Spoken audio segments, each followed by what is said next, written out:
You're watching an amazing podcast from an amazing podcast company. What's up, Mob Associates? Jimmy Naples here, Johnny Chechitelli. We're back for another episode of Youngstown Mob Talk Live. I want to welcome everybody in. Johnny, we got a great episode today. We are going to be talking about the book Mobb Deep and Benjamin Holmes' story. That's right. He's a local author, wrote a nonfiction book about his life, and it's pretty crazy, guys. It's got a lot of twists and turns. It's called Mobb Deep. We're going to get to that today. But first up, how you doing, Jim? I'm doing great. We've had quite a busy couple months, been busy with the live show that we did at the Robbins with Emil, and it's just been kind of hectic. We've been trying to get some episodes in because we know people want some content, and so we're back at it. And we're giving them another episode. For any of you out there that would like to get a hold of us, maybe some ideas on some episodes we could do, you can reach us at the email below listed on your screen, steelvalleysyndicate@gmail.com. Shoot us a line. If you got documents you want to share, whatever you got, reach out to us. We're always grateful that we have people that support us the way they do and send us the information. So. And if you do support us, absolutely. If you're watching us on YouTube, please click like and subscribe to our channel. We got tons of videos, hours and hours of content. Great old 2020 ABC, documentary footage from the 70s and 80s and things with Jim Trafficant, and Ted Koppel. Lots of old archival footage on our YouTube channel. So please like and subscribe to our YouTube channel. If you're listening to us on Apple or iHeart or Spotify, like the show, give us a review. That really helps people find us, and we're growing. Absolutely, we are absolutely growing. So we appreciate everyone that's tuning in, and we saw a couple episodes ago. Our audience base is all over the world now. So thank you to wherever you're listening from. Lots of Youngstown connections around the globe, Jim. Absolutely. And, I have a great time doing these with you, and I hope our audience enjoys these. It's fun for us to dive into some of this research and different things that we find. And, we're constantly, requesting new information and things like that. I just put out a couple FOIA requests, a couple that got denied that I'm appealing. But, we're always trying to get more and more information. If we dig something up that we're not too sure about, hey, what's this about? We go back and we try to FOIA it. We try to reach out to our contacts. So we're always trying to get the best information available. Speaking of the FOIA requests, I've got several out there right now that are processing, that are coming. I was working with the FBI a little bit, their negotiation team, on what to whittle down, and some of the requests you put in, if they have 800 and something pages, they say, okay, well, we can do this. We can assign somebody to these files, but it's going to take 40 months. Yeah. So that's years, right? Years later. Okay, well, we don't have that time. Okay, let's talk about specific files or numbers. So then they say, okay, anything below 50 pages, we can put on our fast track, and you'll get it in 7 months or six months, whatever it is. So it's a lot better than 40 months. But we have all kinds of FOIA requests out there. We have public records requests that we've submitted to different places. We've actually gotten a lot of our files, even going through and sifting through our research files. We found new evidence in a case where a guy was convicted of killing 3 people, and we found new evidence. That evidence is now being looked at finally by a wrongful conviction clinic. If you don't know what we're talking about, please check out one of our previous episodes we did on Youngstown Mob Talk with James Ferrara and the Marsh murder investigations. We did 3 episodes previously on that investigation. That case is still progressing, so we'll actually have follow-up episodes coming up to let you guys know what's going on with the James Ferrara case. And, who knows, we might see a new trial in that case when it's all said and done. Yeah. Well, speaking of cases, I got a phone call the other day that they've reopened Joey Naples' murder investigation. Really? And the feds are going to be going around questioning some people in town. And so hopefully we'll get some information out of that, which would be good. Try to move that case forward and hopefully solve it. There's a lot that went on with that, and we'll talk about that in a later episode. But Yeah, we're gonna do an entire series on your uncles eventually. Yeah. Once we start doing more of these shows, we want to do more biography kind of things on some of these guys and all kinds of profiles and just different investigations and everything. There's so many unsolved mob murders from Youngstown Yeah. that we're going to be diving into and looking into. So there's talking about it. It's because you go all the way back to like Sledgehammer Jerry Pascarella, Right. right? Who disappeared in the 1940s, trying to muscle in on the jukebox and the old pinball kind of the jukebox and the slot machine trades. Yeah, and it's funny because I was reading an article that somebody had posted in. They actually posted in the Youngstown group, probably because it's affiliated with the Pittsburgh Mob and Youngstown. All that affiliation. But I was reading it was about John LaRocca, the head of the Pittsburgh crime family, and in the 50s he wanted to start having one-armed bandits in Pittsburgh, and he was only allowed to have them in certain areas because Art Rooney, the owner of the Steelers, controlled all the slot machines in the Pittsburgh area. And they had to go through him and get approval to put, slot machines in a couple districts of Pittsburgh. That's the way it used to be in Cleveland at one point, back in the old days, Jungle Inn, previous, Right. there was a guy named Nate Weisenberg who kind of controlled some of the slot machines up in Cleveland until he got rubbed out. Everybody believes it was the Licavolis and, the clan Right. that kind of pushed him out. But yeah, that was right around the time Sledgehammer Jerry Pascarella, he also disappeared. He went in, and the Vindicator did big stories on him. This young kid walked in. They took his competitors took his slot machines out of whatever establishments he had them in, and they put theirs, up. They left theirs, a certain ones in. He comes in with a sledgehammer and destroys all of their slot machines. Makes front page news. They called him Sledgehammer Jerry. He didn't last long, folks. He didn't survive. He disappeared, left his girlfriend in the car, went into a joint, never came out. So these what we're talking about though goes way back. Some of these cold cases Right. that are out there that are mob based stuff. So plenty to talk about. One, this is not a cold case we're going to talk about today. It's a very interesting case though. Yeah. Story that most people have never heard, especially from his era. Benjamin Holmes is, like we mentioned before, a local guy, Youngstown guy. He actually grew up at a house in Hubbard and a shop, an auto mechanic shop that he had in Youngstown. Yeah. And actually he specialized in modifying mufflers for drag racers. Yeah, street racers. Exactly. Which was huge back in the day. I can remember my dad used to tell me they had a burger chef over in Struthers on Youngstown Poland Road. It's where the old Hardee's used to be, and now I think, geez, what's even there now? Family Dollar, I think, is there now. Yeah. Right. And so they used to drag race up and down Youngstown Poland Road, with the cars, and then they'd all kind of go hang out at the burger chef. But that was one of the things, they had street races back then. Yeah. So Benjamin Holmes, he made a name for himself in that field because he was very good. He could hook up a custom switch in your car that made your muffler sound like a normal muffler, and then you could flip the switch and it would sound like the drag racers had them. So people were going to him a lot. Well, some guys, he called them like fake Muslims, basically.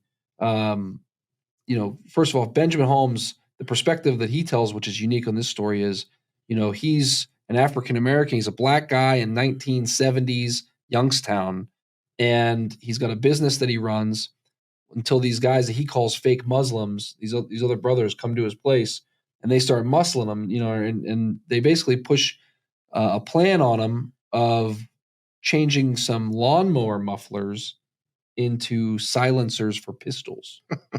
And so that, that's why he's got a great cover here with a silencer on his book. This is kind of the story that gets him into this world, because as he's hanging out at Dee's Lounge, which, tell everybody where Dee's Lounge was in Youngstown. Well, Dee's Lounge was, of course, right in front of the center uh, over on Center Street there. Restaurant that was right in front of the center. Of course, Youngstown United Music entrance was on the side. But that's where Dee's Lounge was. And so, he was hanging out there. And of course, if you're hanging out there, you're hanging out with the mob and their associates. Yeah. He recalls Eddie Truelove being behind the counter and the bar there. And he got some good stories on him. And he basically says that at that point, it becomes known that he can do this. Right. Benjamin says that he didn't do it for those guys. Instead, he gave them the blueprints to do it. He gave them the plans to do it. And so he says that the mob then wanted him to do it for them. And he eventually did the same thing, gave them blueprints, is what he says. So he becomes, with these new connections he's made, he gets on the radar of some of the police around town. And he lived in Hubbard, and the Hubbard police, according to Benjamin, says they tried to shake him down. Right. They think that he's actually making these silencers in his house. So they raid his house. They do all kinds of stuff. He ends up actually getting into a feud with the Hubbard Police Department where, he threatens a lawsuit. They end up blowing his house up. His house actually exploded. I mean, it's a crazy story. He ends up faking his own death. And the end of the story, he goes on the lam for 20 years. Crazy story, comes back in the late 90s when the mob's crumbling in Youngstown. And it's very interesting. He mentions, your Uncle Joey. But a lot of it is that's really interesting is Benjamin's story, being on the run, being on the lam. I won't spoil anything and tell you where he goes. He could tell you in his own words. We actually sat down with Benjamin recently, within the last, a year or so, and recorded an interview with him, and we'll let him tell his story in his own words. So, check this out. We'll be back after Benjamin Holmes. My name is Benjamin Robert Holmes, Jr. I'm a product of Youngstown, Ohio. Been here most of my life. Been other places, but I'm still a Youngstown boy. Youngstown is 80 miles south of Cleveland, Ohio. This is the midpoint for the racketeers who are going from New York to Chicago. And then they found out that there was income here from the steel mill. And they decided they wanted a piece of that. Oh, definitely a mob town. Crime town, bomb city, the wild, wild west. That was just a few. We got Italian gangsters, but gotten to the point now that they're franchising to other ethnicities because of a shortage of income in the Italian mob itself, per se. They've decided to stretch out because of black drug dealers making good money from cocaine, the Spanish hooking up with Colombians, bringing stuff in from out of the country, and they decided they want a piece of that income, especially since the Italian mob itself was faltering because of snitches and assassinations. The mob itself does not exist without the cooperation of the police. And policemen around here justify their connections, and politicians as well. They justify by saying that their income is too low and they have to supplement their income. And this is the way they supplement it. Back in the old days when my father was actually running numbers for the Italians, Johnny Cabani was his connection. And after that, it was basically Joey Naples. And then a bunch of others joined Joey Naples, and it was pretty much what they called an organization. Yeah, they wouldn't call it the Mafia or Cosa Nostra, but that's what it was. They call it the organization. The Italian mob, basically headed by Joey Naples or associated with him. They were all arguing about proceeds, how to split the cut for the prostitution, the liquor they were bringing back and forth from Pennsylvania along with the cigarettes, And then too, by this time, they were getting a piece of the black gambling action on top of that, Well, drugs weren't even on the scene at that time. Originally, they started off as one, and they went in two different directions. But around about, say, the 80s, we had Naples and Biondello aligned to one faction. Then we had Strollo, who basically was breaking away from Naples and wanted turf of his own. Strollo was running things pretty much then. Naples had been killed in 1991 Joey Naples had built a home. He was trying to get out of the mob for a minute. He was claiming he was retiring and turned over to some younger people. He had built him a home on a farm out in Beaver Township, I think, and he was out there inspecting some of the property, and an assassin out in the cornfields blew his brains out. Well, Dillo, that was a big hit. That's when they had some black guys who had made quite a bit of money in the cocaine business. Jeff Riddle, Turnage, they had to earn their bones. Turnage and Jeff Riddle caught him over on the east side when he was taking his secret route to his club. And they stood in front of him as if they were having problems with a car. As slowed him down, stopped him. One shot him from the left side with a shotgun. Another one shot him from the right side with a shotgun. My father was a racer, and he built racing cars because I was so into it myself. And I was tall. I was 6'5". At 12, he allowed me to race cars at the track. I put on some dark glasses and a big hat on my head. And they thought I was older than I was. So that was my first love. And my second one was guns. He had a farm, 135-acre farm. I was his buddy out there on the farm. We went hunting all the time. You know, I ran the equipment. Like I said, I did anything I wanted to at the age of 12 because of my height, you know, my size. And I wasn't questioned about it, you know, as far as my age. I even got to the point that I got to go to the racetrack and race cars and told them I was 18, you know, so they fell for it. And maybe some other people knew I was lying, but, you know, I had a little squeaky voice there, you know. I looked like I could be 18, but I didn't sound like it. Now, the racing scene was primarily on the streets. We had cars being towed in from all around the country, racing out on little streets that we had blocked off. On the far east side, we called the Sherman line, is basically farm area. But we did have some very good blacktop streets. In early 60s, Tommy Brooks was hit by two guys racing a couple of Hemi Chargers and didn't see him there. Somehow or another, they ran into him, knocked him out of his car, hit his head on the curb, cracked his skull open, and was killed instantly. So we started going to Sunset Drag Strip over in Charlotte, Ohio, or Charlotte, Pennsylvania, right outside of Sharon. And it was like a 20-minute ride. So we're taking most of our former street racing over to the track and what we call grudge races. And again, we had cars towed from all over the country right there for races. And the bets ran from $100 to $500 to $1,000.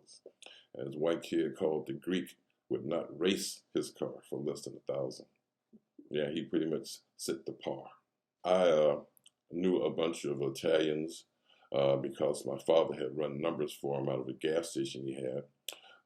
They used to come out to his farm sometimes and hunt with us or practice with some of their weapons. We had a shooting range there as well, and a golf course.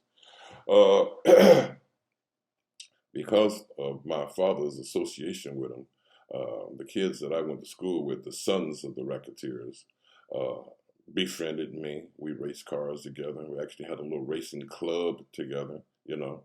We raced similar cars. We went to similar tracks. You know, we helped each other.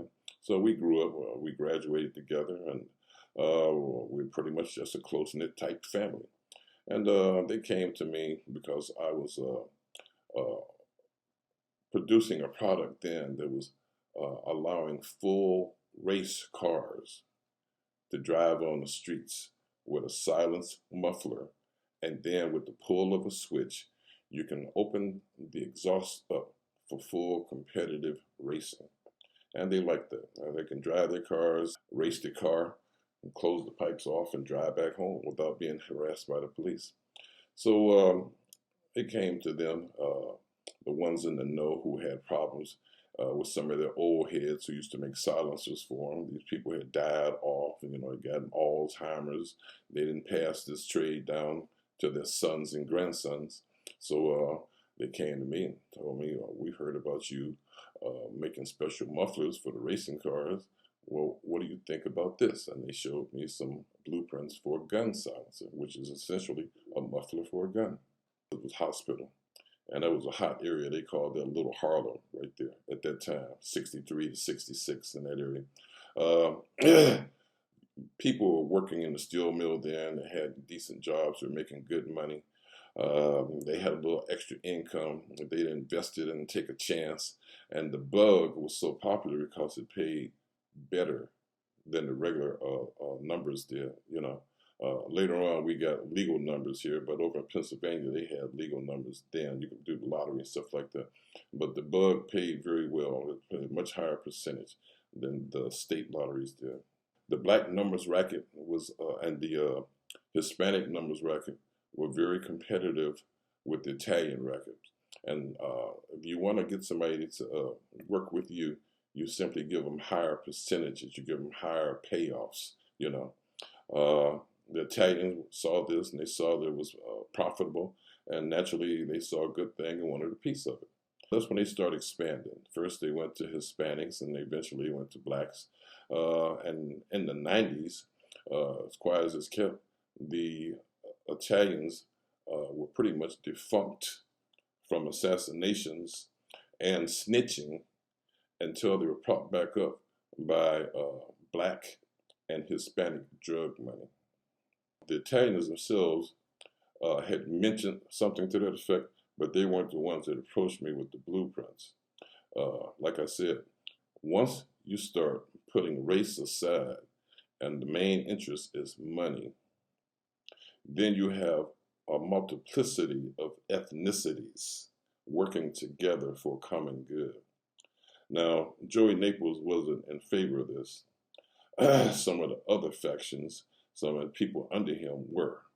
And that seemed to have been the problem. There's even been rumors that's why he was killed, because he wasn't down with these other races coming into the so-called mafia, buying their way in, being recruited because they had special skills, doing a favor for a favor. He wasn't down with it, but everybody else seemed to be. But the real problem was, because of snitching and assassinations, there was a shortage of income. The mafia, as we had known it all our lives, was just about gone. And drug dealers will run around here with brand new Mercedes Benzes, Rolls Royces, 200,000 in a bank account, not filing taxes on any of this money, wearing nothing but Armani clothing, diamonds on every finger. And the powers that be, the Italians, saw this and said, hey, we need some of that. So they made an exception. Jeff Riddle and Clarence Turnage, they were not the first ones. I was approached earlier in life. They thought that I'd go the same route as my father, start off with the numbers racket, then figured if I inherited the farm, then they could grow what they wanted to grow out there. I was asked about things like that, but I had gotten married in '76, and I also adopted my niece, whose mother was dying from cancer, and she needed somebody. Her father was working on the pipeline, and I was elected. So, so now I got to play the father figure. And then on top of that, shortly after that, my wife got pregnant, so we had our own child come. So, hey, whatever I used to do, the games I used to play, the racing cars, the gambling, the late nights, all of that was gone. But I was approached because I had associates who grew up with me in what we call Little Harlem. They messed around and they got strung out on heroin. And I'm quite sure you know how that goes with the black people. They get on heroin, they go to jail, and then they're recruited by the Nation of Islam, provided that they go through their program to get off drugs, and then they clean them up, put a suit on them, they'll sell some papers, some bean pies, and before you know it, they call themselves imam. So I had a couple of buddies I grew up with, and they were pretty good friends, and they went through that process. They came out clean and sober, suits and ties every day, well-groomed, driving new Cadillacs and a pocket full of money and a nice bank account. These were the ones who became real Muslims. They were committed to the faith, changed their name, all of that. Then we had some wannabes who were using this as an excuse hiding behind it when it's really just black mafia. I knew their families. I knew where they came from. They adopted the Arabic names, the Muslim names. They talked the talk. They didn't go to the mosque. They didn't associate with the ones I knew had become real religious holy men. But I did ask my old friends who was real and who wasn't, because the fakes were the ones that came to me, sent by the Italian old school, to ask me about doing mufflers for guns, in other words, silencers. These are the ones that actually brought me the blueprints. The Italians themselves, even the ones I went to school with, high school and college, they didn't approach me. They sent these guys that I call fake Muslims. One brother came by, his name Raul Muhammad. The other one I think was Michael McCall, something like that, Muhammad. But these were the Muhammad brothers, and they came to me with some blueprints that needed some corrections, knowing about airflow and exhaust and stuff like that. I could see the faults in them. So I told them I could correct the faults for them, but as far as making a silencer for them, I couldn't get anything illegal because I had commitments. I had a new wife. This is in late 77, right after summer of 77, getting into the fall of 77. I just got married in 76, June of 76. I've been married 1 year when they came to me with this proposal. And we all can get rich, and we can sell these to the Italians. And they wouldn't say that they were sent by the Italians. Later on, I found that these very same fake Muslims were actually working for the Italians, and they also had a job as special investigators in the prosecutor's office downtown Youngstown. Yeah, they were special agents for Vince Gilmartin. So what did you tell them when they asked you to make these silencers for I them? told them I could just simply correct the blueprints for them. So my hangout was Dee's Lounge. It was 1 block from my shop, exactly 1 block. You can look from my front window through their front window. They were at my shop every day. I was at their bar every day. They had beautiful dancing girls down there. I'd take a break from working at my shop and go over, have a sandwich and a beer, and watch the dancing girls, and talk to my connection there, who was Eddie Truelove. He was the manager and the front man for Joey Naples at Dee's Lounge. And when I walked in, laughing and talking and complimenting the girls, he said, Benny the Blood, that's what he called me. He said, why the hell are you siding with the enemy? I said, what the hell are you talking about? He said, man, you mess around with these fake Muslims, and you talking about doing silences for them. You ain't ever said shit about doing silences for others. I said, man, I told you once before when you asked me about this, I didn't want to get into anything illegal because I had commitments. And I didn't make any silences for them. I said I corrected some blueprints. He said, then we want the blueprints too. So I gave him some copies of the blueprints. The Italian mob and my contact was Eddie Truelove. Asked me about silencers for handguns. Apparently, their connection has gotten old. He's no longer doing the work. He didn't pass the talent down to any of his relatives, his kids, no understudy. So they don't have silencers. And, they really wanted them badly because there was a turf war going on. Always has been, always will be. It's a turf war going on now. But they were offering me the world. We were hearing figures of as much as $200,000. I just didn't want to get into it. In November of 1977, when I gave Eddie Truelove copies of the blueprints that I had corrected for the fake Muslims, by Christmas of that year, he was demanding that I make silencers for him. So he no longer wanted just the blueprints. He had some guys who supposed to have been knowing a little bit about welding and plumbing and pipe fitting. They couldn't get it to work for them. They understood the blueprints, but for some reason or another, they couldn't follow orders, specifications. I don't know. So now he wanted me to do it and wanted an understudy to watch me as I did it. So what I did do, trying to walk the line and not get all the way into a mess that I could never get out. What I did do is prefabricate some parts with instructions on how to assemble without actually assembling myself. That seemed to placate them for a while. So that takes us up into 1978, when I had some buddies who were on the Hubbard Police Department, where I was living at the time, used to go out to the racetrack with me. They were racing cars as well. They came by the house one day after a burglary, and I had some property stolen. And of the property was 17 guns that my father left there. His farm was only 100 yards from my home. He left his guns there with me in my home when he left the farm going to his home on the north side of Youngstown. So I was watching my house, watching his farm and my shop too. They're all close, in close proximity. The Hubbard police came to my house after the burglary and asked me did I get all my property back, because I had called them. They were late getting there. By the time they got there, I had the 17 guns back, the TV, the wedding dress, and some jewelry that had been stolen from my house. I had a camera rigged up in the house so I could see what was going on when I wasn't home, because I was tired of people ripping me off. I went to the people's families who had stolen property from me, who broke in the house, kicked the door down. They returned all the stuff, and I told them I wouldn't file any charges if I got my property back.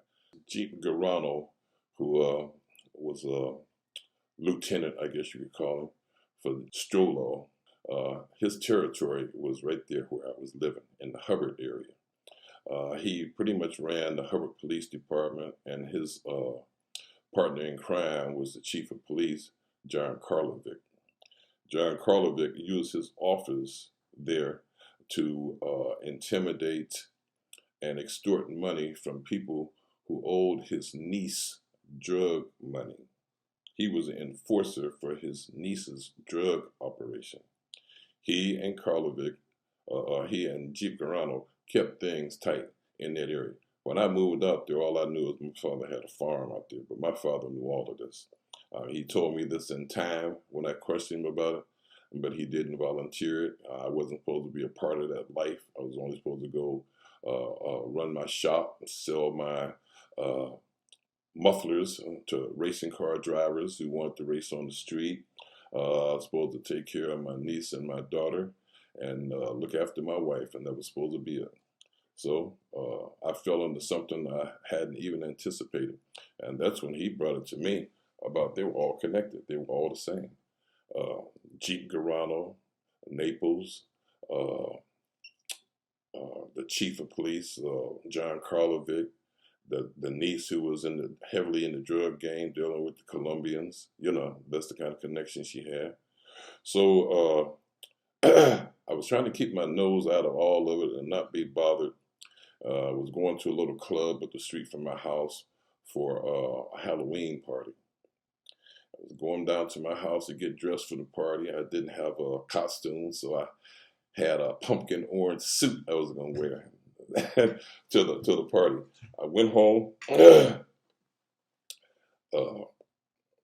Kids were running back and forth to the house, looking for something for trick or treat. I didn't have any candy. I gave them a few quarters, stuff like that. And one little girl told me, somebody been in and out your house all day, and I don't even know who they are. And these people weren't related to me, but we had the same last name. So we laughed and joked and told folks we were cousins, but we really weren't. And I told folks that his kids were my little cousins and nieces and stuff. So they were looking out for me. But they told me there had been a pink Cadillac at my house most of the day, in and out. And they kept wondering where I was. I had been back across the town to my shop. I had been running back and forth to physical therapy. And I was also dropping my niece off in school, picking her up, then taking her to the Halloween party that her family was having that night. I went inside the house. I'm looking around. The lights are off inside the house. I know I left them on when I left there. I turned the light switch on, and all hell broke loose. Once I hit the light switch, it looked like the ceiling. And I had a double car garage attached to the main portion of the house. The double car garage ceiling lifted off the frame, and I could see light between the roof and the foyer of the house, you know. And then there was another explosion in the house up in the kitchen, and then there was a third explosion. And all this time, once I hit the light switch, I heard the popping over my head. I put my hands over my head like they taught us in school way back in kindergarten in case of a nuclear attack, you know. Put your hands over your head like they really was going to do something. But that's what I reverted to. I put my hands over my head. Here it was a light bulb bomb. They call it a shower, a fire shower. They take a light bulb. They cut the light bulb base. They put gasoline in it. They use super glue or epoxy, stick it back together, screw it in the socket. You hit the light switch, the electricity ignites the gasoline, it explodes, and it rains down on you. I caught the brunt of it in the back of my hands, just like that. There it is. Yeah. I had some on my face, on my beard, you know. I had a little bit in the back of my head, a couple spots right here, but essentially I got it all in the back of my hands. And I didn't lose my eyes, which I thought I was worried about, but I was pink just from the impact of the explosion, you know. It blew my skin off. I was pink from head to toe, and I didn't have a stitch on. The guy who was with me, who came there, he was going to change clothes in my house. He was laying unconscious. I put him on my shoulder, and we walked out. The whole house was on fire. And by this time, there was about 30 people surrounding the house. And then there was gunfire. Bullets were hailing. I don't know where they're coming from. It seemed like they're coming from all directions. I walked out of the building with him on my shoulder in the fire. As soon as we got outside, it started raining and snowing at the same time. We rolled around in the rain and snow on the ground to extinguish the fire. Our clothes were burnt. People standing there rolling us around trying to help us. And when we heard the gunfire, everybody took off and ran down the street to a friend's house, Albert Henderson. He was a policeman. And used the telephone, called the fire department and the police, and sit right there. And he's standing there with his high-powered rifle because he thinks that maybe there's Armageddon going on out here. You know, we still hear fire, gunfire of multiple calibers, and I didn't have any guns, any ammo in my home at that time. None. So it was coming from someplace else. Now, you're from a place that's been called Bomb Town. Yes. And somebody's bombed your house. Yes. You know, tell me that. Tell me that, you know, just... Well, it was very appropriate, you know, because we had a lot of bombings and assassinations that we were familiar with when we grew up as kids, you know, in the 60s, 50s, 60s, 70s, in that area. And like I said, I lived in a place we called Little Harlem, you know. So it had a reputation for gang violence, you know. But this bombing thing was strictly an Italian thing. You had people use straight razors and shoot people with the old 38s, you know. That was the gun of choice at the time. But the bombing thing, that was a signature. That was an Italian thing. You get on the wrong side of somebody, you owe some money, you mess with somebody's wife, you assaulted somebody's child, then it's a pretty safe bet that you can be blown up. So who bombed you? You know, I think that my parts chaser, who was working with the Hubbard Police Department, I think it was a conspiracy. I think that they, taking orders from downtown Youngstown, from the prosecutor's office, from the Italians, and several different police forces together, decided that it was time for me to go, simply because they believed that I was aligned, factioned with the fake Muslims, for one, and for two, word got out that I was recording people. I was recording everybody. I recorded the Hubbard Police Department primarily because that's who I saw all the time. I recorded the fake Muslims. They stopped coming around after I had my conversations with Eddie Truelove and gave him some prefabricated parts. So some people seemed to be appeased for a minute. They seemed like they could work with that. I made it simple. I mean, anybody could have put together. My daughter, at the age of 2, could have put together just with super glue and not even use any welding. You could use super glue or epoxy and put it together with simple child's play. But that appeased some people for a while. But the Hubbard Police Department were adamant about me doing something with them, for them. And they say things like, it's all about who you know, what you know, who you connected to. And, you need to get on the bandwagon because a whole lot of money could be made. And then, too, Jeep Garano, who was running the police department and owned John Karlovic, the chief, was trying to pull away from Naples. He wanted his own action. He wanted his own faction, and he had all of Hubbard, flunking for him, and police department in particular. So he thought he had a little force to be reckoned with. He didn't have to keep bowing down to King Joey Naples. This is my primary recording is Officer Jeff Whitaker. We called him the Pit Bull because he was so adamant in any and everything he demanded of you, and he would never stop. I mean, he was relentless.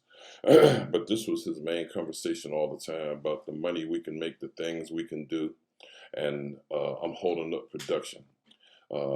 He got to the point that he sit there and started making threats about you got family, and you got other people to think about besides yourself. I'm not talking about making money, I'm talking about safety.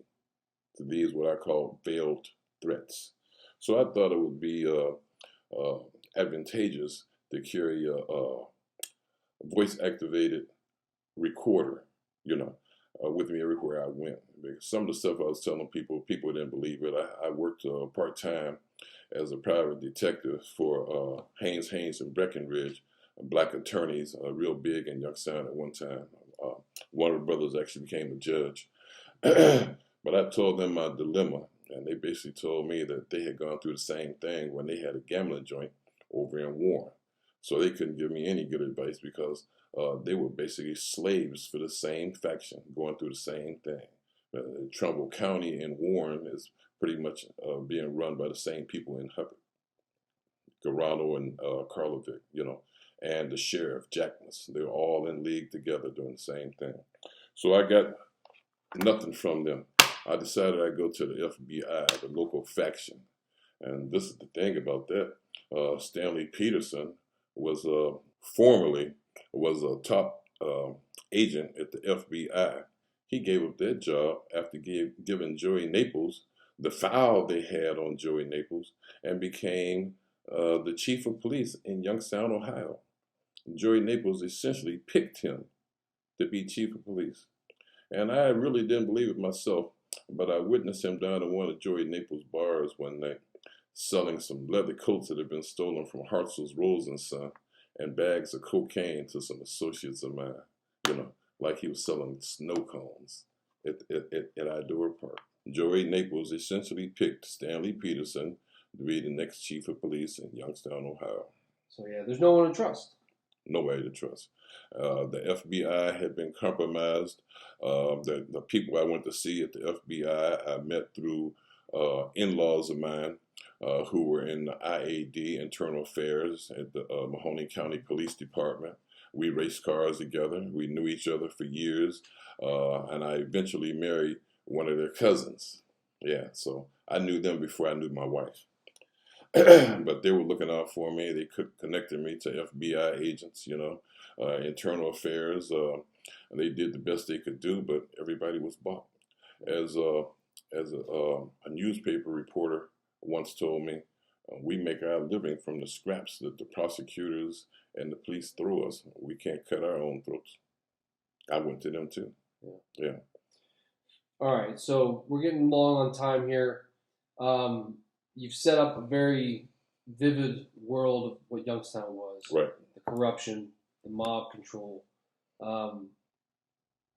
Let's tease your story a little bit now of what you ended up having to do to escape, to get away from these the bombings and the threats. After having my home bombed and being burnt 60% of my body, I was in the Akron Burn Center for about 10 days, and the pit bull, Jeff Whitaker, Hubbard Police Department officer, came up to the hospital to visit me. He told me, he said, nothing's changed. We still need that equipment, and we don't have anybody available to do it. And the guys that are making attempts are coming up with junk.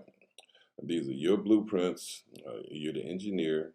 We want you to do it, and we'll work something out. We'll pay you what you want. I told him again, I can't get involved in that. He said, well, then you know what? We're going to have to charge you with arson of your own home to collect insurance money. And we have a witness. So my parts chaser, who was driving my car to the hospital to see me every day in Akron, had been one of these Muslims who's supposed to have been converted and gotten away from heroin and became a clean, respectable citizen, preaching Islam, driving a nice Cadillac and wearing a nice Armani suit every day.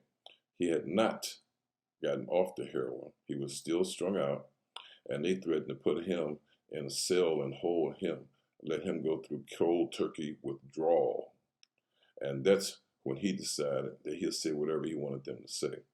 Now, this was supposed to have been a form of extortion. This was, the stockpiling charges, crap, bull on top of me. So I'm supposed to buckle and I'm supposed to go along with it. Furthermore, they knew that I'd been to the FBI with my tapes. They allowed me to leave some tapes there and register a complaint, but nobody did anything about anything. It was another 10, 15, 20 years before they actually made a move on these very people about what I had complained about in 77 to 79. But anyway, the home was blown up on Halloween of 1979. Things had gotten so hectic with threats that by September 28th of 1980, I was supposed to meet Whitaker and talk over what the options were as far as the lawsuit I had filed where they had raided my home. And they had taken $30,000 worth of property, took all of my father's guns, And the thing about that is they felt that I was basically spitting in their faces. The stuff that they took, they left a receipt for every piece, every item, but I never got it back. So they owed me, and I filed a lawsuit. And I filed it with the law firm that I'd done private detective work with, and they were very good, Haynes and Breckenridge. And we were going to do a deposition in 1978. Then they put that off because the courts were packed up, and there wasn't going to be a deposition until sometime in 1980. By that time, I had met Whitaker, and the options were, if I dropped my lawsuit against the Hubbard Police Department, then the charges that they filed against me would be dropped also, and I could still collect my insurance money and rebuild my home. And now, just to make sure that this was going to work like that, they brought in Ed Dickey, who was my insurance agent at the time. He okayed the deal. Later on, I found out they owned him. Yeah, they owned him too. They owned him and several other insurance agents. That was a big thing then with insurance fraud. So I met Whitaker. Well, I have the disc here, where I talked to him on the disc. And we're supposed to meet at Perkins Pancake House in Hubbard. We met out there. He told me that I dropped my lawsuit. Then they dropped the charges. And then everybody lived their life and go about their business. No harm, no foul. Thing about that is, no sooner than I got home, I see my face on the late night news saying I'm the head of gangs. Gang leader Holmes jumped bail, and an FBI dragnet has yet to turn him up. I'm running the Hispanic mob, and I'm running the Black Mafia. I'm armed and dangerous. I got 3 gangs. We're all killers, assassins. We're basically terrorists. And if they know where I am, contact them. There will be a reward. and the police are told to shoot on sight. That's when I called a buddy of mine who was working up in Lorraine and told him, I got to get the hell out of here. I didn't tell my wife, I didn't tell my kids, I didn't tell my mother, I didn't tell anybody anything. I called and told him what I needed. He brought me some tools down. I used a 357 opening on a 200-pound air pressure tank. I drew 4 vials of my own blood. I sprayed it out of the nozzle through the window of a borrowed car. It wasn't even my car. It was a borrowed car I was using at the time because mine had been blown up in the house. I fired a gun with the windows down so that there'd be gunshot residue inside and the dispersed blood. I left food strewn about inside so it would look like I was interrupted eating and somebody shot me. I had blood on my fingers that I had on the outside of the roof of the car to make it look like they drugged me away, and I left the bloody fingerprints on the car. And the car had a full tank of gas, and I left the car running, and we took off and went to Lorraine. So they eventually called the FBI in. They brought in the forensic people, and they said, yeah, they killed him right here. They killed him and drugged the body away and probably never found it. And I was up in Lorraine, sit there from, oh my goodness, that night, September 28th, 1980. I stayed there until February of the next year. And I had to get out of there because the guy I was staying with, he was cool, but he was a bit of a showman. He liked to go out to the clubs and stuff and get into fights and show off his martial arts and talk about his deeds and the beret in Vietnam and stuff like that. And here I was trying to hide out and be invisible, and I'm being passed off as his cousin, using his cousin's ID. And here this guy's going to get me busted. Yeah. I'll probably killed because he wanted to go out and show how tough he is. I wasn't so concerned about myself as I was for my wife and my 2 kids and my mother, because everybody was being threatened. But I had to make it look as if I had been killed when I disappeared so that they wouldn't be mistreated because I wasn't available. So I had to fake my own death, make it look like one of these factions, because I was dealing with several. Make it like one of these factions was so dissatisfied with me that they just wouldn't take my no anymore and kill me. Besides that, I'd been accused of aligning myself with somebody other than them anyway. Altogether, I was on the lam for 20 years, almost to the day. All right, so he just told a story, and at the end of his story, his wife is the one that shoots him. She's trying to marry some other guy, and this dude comes back into her life now. He spent all that time on the lam just in Cleveland. So that's like the funny parts of his story. So, thank you, Benjamin Holmes. We plan on doing more things with him, and his book is called, once again, Mob Deep. You can check it out now, find it on Amazon. Just a crazy story, Jeff.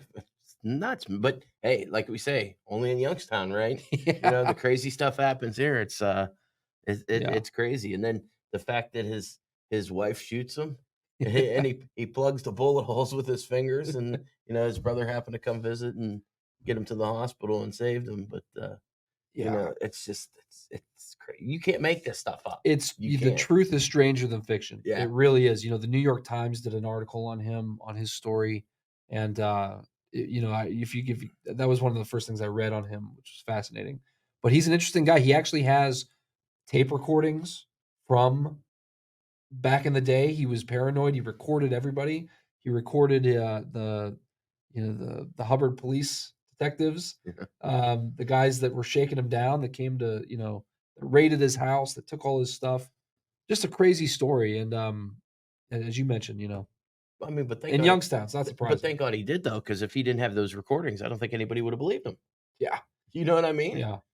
Because like when they blew his house up, right? They tried to say that he did it for the insurance money when it was them that did it, Great, so yeah. it's thank God he made those recordings. Otherwise, he'd probably be sitting in a jail cell right now. Yeah. When he came out of the woodwork, at the end of the 90s, nobody, I imagine, in law enforcement knew what to do with the case, because it was like, what? Yeah, right. Like, but we actually, there is old news footage, and you check out old Vindicators. His house blowing up was front page news. Yeah. So, truly wild story. And, hopefully, God willing, one day we'll get to make that into a movie. And, that's the kind of thing we're talking about, is telling stories about these Youngstown stories should be told, all of them. We should get it Absolutely. out there as books, as movies, in any form for people to really check out and learn from. So thank you, Benjamin Holmes. Yes, Jim, thank you. I think that's going to do it for today's episode. What do you think? Yeah. Thank you for everybody out there for watching, all our mob associates, all our new members, people that are just jumping on the bandwagon. This is the first episode you've seen. We've got plenty more.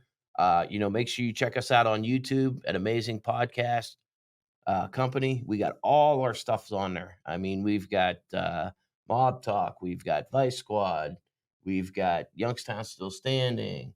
Because if you don't know about the Vice Squad pod, it's a podcast we do with Vince Guerreri and Rick Porello, celebrated true crime author Rick Porello. He's written a few episodes. We've got more of those we're going to record. Yeah.